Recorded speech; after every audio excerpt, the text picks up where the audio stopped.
Blue Lock Chapter 242, komentar di awal bab, cerita masa lalu Ness akhirnya terungkap di dalam dunia yang sunyi dan terisolasi. Hal yang penting diinginkan oleh penyihir Bastard Munchen. Orang tua Ness adalah seorang ilmuwan. Sejak dia lahir, orang tuanya menanamkan dalam dirinya bahwa apapun di dunia bisa dijelaskan dengan logika. Kita melihat Ness kecil. Ness bertanya, bisakah ayah menyembuhkan ini dengan mantra penyembuhan? Ayahnya menjawab untuk segera menyembuhkan luka itu dan menyemprotkan dengan disinfektan. Lalu ayahnya menjelaskan jika kita tidak membersihkan luka, ada kemungkinan akan terinfeksi dan memperlambat proses penyembuhan. Jika hal itu terjadi, luka dapat menjadi nekrotik. Pada kondisi terburuk dan skenario terburuknya adalah kau akan mati. Lalu Ness bertanya kepada ibunya, apakah dia akan mati? Ibunya menjawab tidak. Ibunya menjelaskannya lagi, jika kita harus merawatnya dengan benar, peluangmu meninggal adalah 0,01%. Jangan mengganggu kami dengan setiap luka kecil dan cedera. Kau harus belajar menangani situasi sendiri. Di sini Ness memiliki dua kakak, yang satu laki-laki dan yang satunya perempuan. Ness bertanya kepada kedua kakaknya apakah dia bisa memanggil monster dan hidup dari buku itu. Kedua kakaknya menjawab kalau Ness itu bodoh, dan itu tidak akan terjadi. Mereka berdua berpikir kalau Ness percaya dengan magic. Dalam hati Ness berkata, jadi tidak ada magic di rumahku. Kemudian di luar rumahnya, Ness memakai seperti seorang penyihir, dan dia membuat patung salju dan membacakan mantra untuk membangkitkan atau menghidupkan patung salju tersebut menggunakan tongkat sihir yang ia pegang.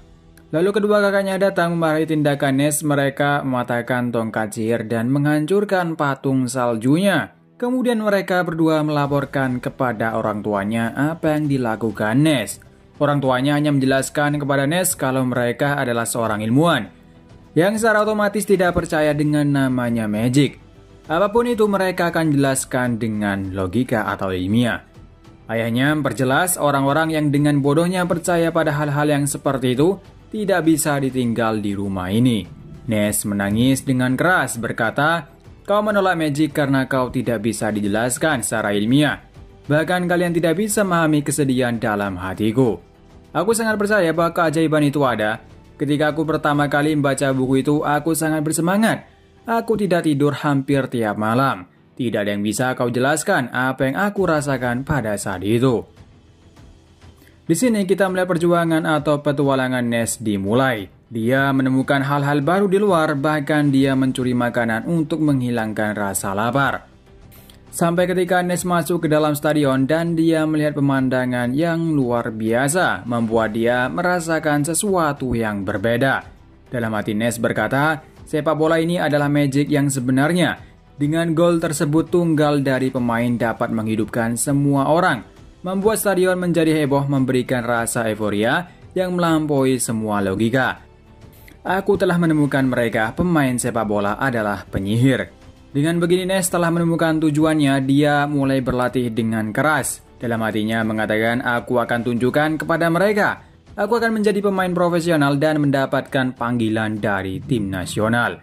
Kita lihat Ness sudah mulai masuk ke dalam sebuah tim, dan dia bermain dengan baik hingga mencetak gol. Lalu ada seorang yang mengajak Ness untuk bergabung ke klub lain. Lalu kita berada di tempat pelatihan Akademi Bastard Munchen, dan di sini Ness akan berlatih dengan mereka. Ini kesempatan bagi dia untuk menunjukkan kemampuannya. Dalam hatinya mengatakan mereka besar dan terlihat kuat.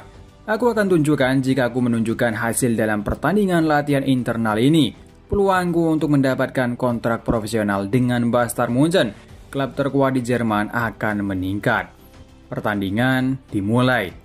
Ness dengan lincah melewati dua pemain Bastard Munchen ketika ada teman satu tim minta umpan. Ness berpikir kalau dia terlalu lambat, sayangnya di saat Ness kehilangan fokus tiba-tiba bolanya direbut. Dalam hati Ness berkata, mereka ini sangat berbeda dari pemain yang aku pernah hadapi. Inilah tingkat mereka yang serius berusaha menjadi pemain profesional. Padahal aku bisa mengikuti mereka dengan teknik dan kreativitasku, tapi dalam hal taktik, koordinasi, permainan, dan transisi orang-orang berada di tingkat yang berbeda. Magicku tidak berdaya melawan dunia. Ness yang menggiring bola mudah direbut oleh pemain Bastard Munchen. Pemain satu tim meneriaki Ness karena tidak becus memegang bola. Lagi-lagi batin Ness tertekan. Karena merasa dirinya telah gagal, Nes terjatuh dengan rasa putus asa. Nes teringat dengan orang tuanya dan kakaknya yang mengatakan Nes gagal. Kemudian, tepat di depannya, Kaiser berdiri. Kaiser berkata, "Hai pecundang, apa kau percaya pada hal yang tidak mungkin?" Komentar di akhir bab. Ketika Nes menyadari bahwa kekuatannya terhambat selama seleksi Bastard Munchen, ia kehilangan semangat untuk bertarung, terbaring di tanah. Harga dirinya hancur dan hampir putus asa. Lalu Nes melihat Kaiser berdiri di atasnya. Bagaimana keduanya akan bergabung untuk menjadi bagian dari raksasa sepak bola Bastard Munchen. Berakhir chapter kali ini. Flashback ini akan berlanjut pastinya di chapter selanjutnya.